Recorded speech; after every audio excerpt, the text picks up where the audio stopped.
मैं इसको नाम देता हूँ RS। अब इस RS पर हमें एक उमूदी नासिफ खींचना है। जाहिर सी बात है इस उमूदी नासिफ के लिए भी हम प्रकार ही का इस्तेमाल करेंगे।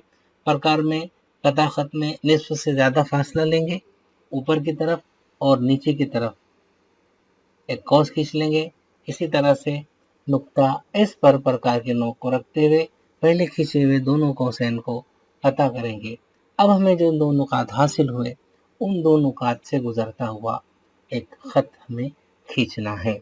ये खत जो होगा ये कता खत RS का नासिफ होगा।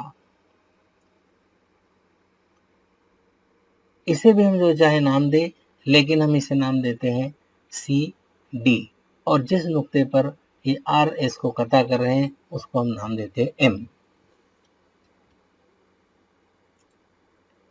इस तरह से हम ये जान चुके हैं कि कता खत हो या ज़ाविया प्रकार की मदद से हम उसका नासिब खींच सकते हैं।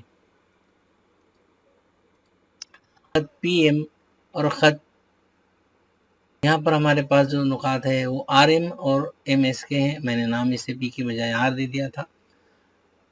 तकसीम कार की मदद से जाहिर सी बात है हम इसको आसानी से इसकी तस्दीक कर सकते हैं। पिट पट्टी का इस्तेमाल नहीं करना।